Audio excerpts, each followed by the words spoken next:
Just want to do a quick demo of TheWord software. It's free. I've been using it since I'm really not sure, but about 10 years, I think. It's been real helpful for a lot of reasons.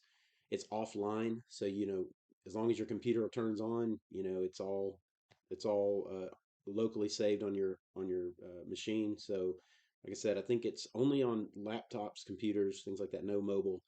Um, it won't work. You can't download it to Google Chrome books. I have experienced that, not being able to get it on there. So I got a Windows machine, which I'm glad I did.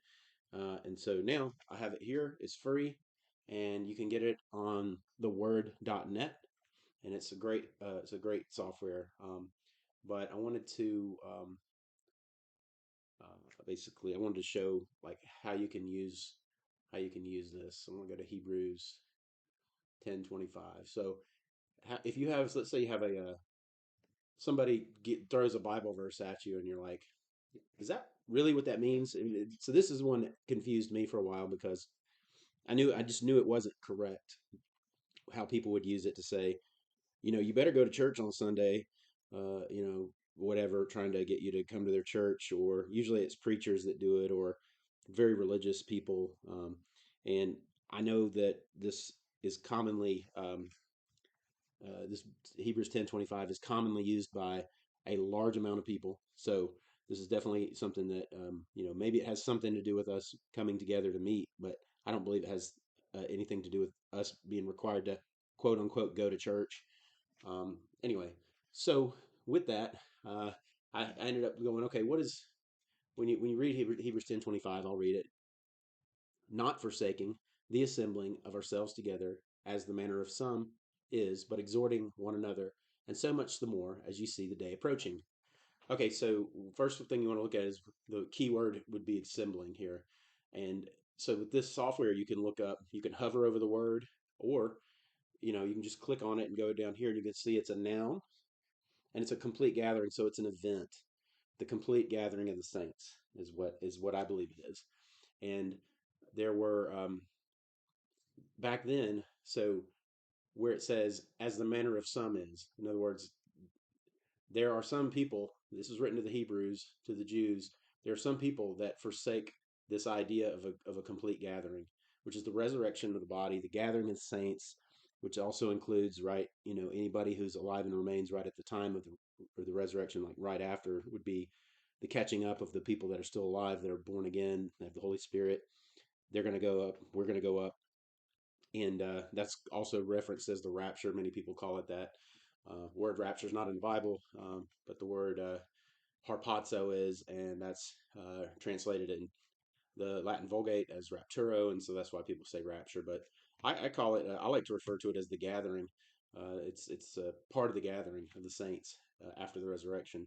It is a real thing, and anyone that says that the word rapture is not in the Bible, so there ain't no rapture. I mean, that shows me how biblically illiterate they are. And surprise, there's a whole bunch of really intelligent people that are biblically illiterate, most of them, and that I've met. Now that sounds kind of arrogant for me to say, but I've noticed that it's rare to find someone that actually knows the word, um, even kind of like at a moderate level. And I don't know everything about the word. I mean, I've only been studying it for let's see, 12, a little over 12 years, but I am kind of this is the level of study I like to do, kind of going in and thinking things through, asking God to give me wisdom. I need to remember that, and then reading these things out. So here's how you do. So you get the word, but where else is it in the Bible? That's important as well. So you can right click on this word, and you can find the strong G1997 in the King James Version, which is the Greek word. It's found in two places. So this is what really made me think it really wasn't about just going to church, because if you the only other place this word is used in the Bible, in the Bible, is in Second Thessalonians 2, which is talking about the return of Jesus. And this part where it says, and by our gathering together unto him, that's the word, same word, noun, complete gathering, only used twice in the Bible. And this is talking about our gathering together unto him. when do we gather together unto him? If you don't know, that's the resurrection. There's no debating that. And then the rapture right after the resurrections. We're all going to meet in the clouds. Um, I'm not going into all that right now, but that's very obvious and clearly stated in the Bible. So when people say that they don't think the rapture's in the Bible and all that kind of stuff, I mean, I don't argue with people about that anymore. I just know that they don't know. There's a concept that has to do with spiritual blindness, and if you've been if you believed a lie about a certain thing, even if you're born again, if you believe a lie about a certain thing, you're blinded to the truth, and you believe already a lie.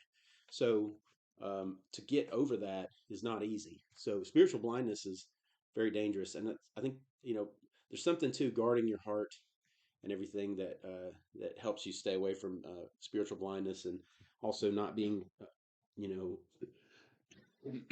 not putting your trust in a teacher, but be like a Berean and check everything out in the Bible. And this software makes it real easy to do that. And so that's why I wanted to show it and recommend it.